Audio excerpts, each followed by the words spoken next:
आजकल के ज़माने में आप जब भी किसी के साथ मोहब्बत में मुब्तला होते हैं ना, या कोई भी आपको पसंद आ जाता है ना, तो उसका एक ही मोटिव होता है।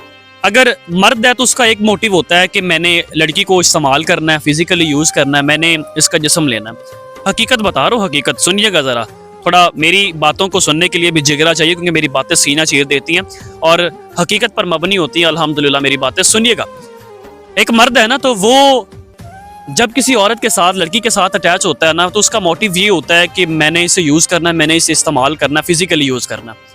और अगर आजकल के ज़माने में लड़की अटैच हो रही है ना, ठीक है, मैं मखसूस मर्दों और मखसूस लड़कियों की बात कर रहा हूँ। लड़की अटैच हो रही है तो उसका मोटिव ये होता है कि मैंने इस लड़के से पैसे खाने हैं, लोड मंगवाना है, मैंने पैकेज लगवाने हैं, मैंने शॉपिंग करवानी है, और मैंने तमाम तरह के वो गिफ्ट्स जो आज तक मैं बाय खुद नहीं कर सकी, वो मैंने इससे कह के जो है ना, अपनी मोहब्बत का झांसा दे के मैंने इससे वो गिफ्ट्स बाय करवाने हैं। और हो रहा है भाईजान।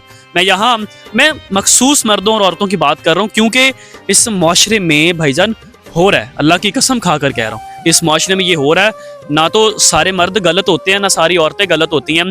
कुछ मखसूस, मैं कह लें कि कुछ एवरेज परसेंटेज ऑफ मर्दों की उस पर बात कर रहा हूँ, और एवरेज परसेंटेज ऑफ लड़कियों की उस पर बात कर रहा हूँ कि आजकल सोसाइटी का ये हाल है और मोहब्बत का ये हाल है।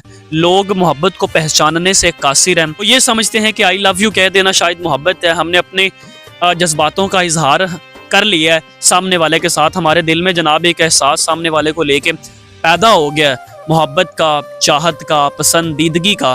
तो हमने आई लव यू कह दिया तो सारी चीज़ें हल हो गई हैं। नहीं, सिर्फ मोहब्बत ये सिर्फ अल्फाजों पर मुनहसर नहीं करती। आप किसी को आई लव यू कहते हैं ना, इसका मतलब ये थोड़ा है कि आप बस जनाब आपने मोहब्बत शुरू कर ली। मोहब्बत अमल से जाहिर होती है, मोहब्बत में करके दिखाना पड़ता है, ना कि सिर्फ बातें होती हैं। आप जब तक किसी के साथ निभाना ना सके तब तक आप किसी के साथ वादे ना करें मोहब्बत के।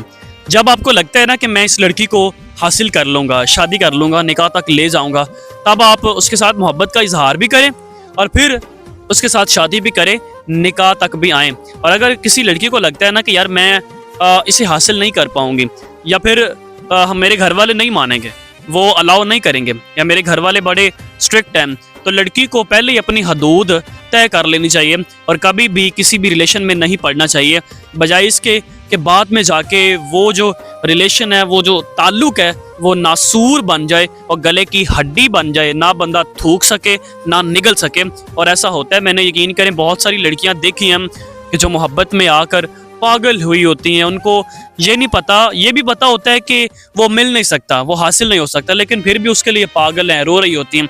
आगे अपना अज़दवाजी जो ताल्लुकात है ना, आगे उसकी जिसके साथ, जिस लड़के के साथ शादी होनी है, उसकी भी ज़िंदगी बर्बाद करती है। वो उसके साथ जज्बाती तौर पर अटैच नहीं हो पाती जिसके साथ शादी होती है। तो मेरी रिक्वेस्ट है आप सब लोगों से, लड़कियों से, लड़कों से, कि यार जब तक आप निभा ना सकें, जब तक आपको लगता नहीं है कि मैं यार इसको हासिल कर लूँगा या कर लूँगी, तब तक आप किसी को उम्मीदें ना दिलाएं। बंदा तब टूटता है जब उम्मीदें टूटती हैं उसकी। बंदा तब तक नहीं टूटता जब तक उसकी उम्मीदें नहीं टूटती। और उम्मीदें जब बंदा किसी के साथ वाबस्ता कर लेता है ना, और सामने वाला उम्मीदें तोड़ देता है, अल्लाह की कसम बंदा टूट के बिखर जाता है। इसलिए किसी की उम्मीदें तोड़ने से गुरेज करें, क्योंकि दिलों में खुदा बसता है, और किसी के दिल तोड़ने से भी डरें।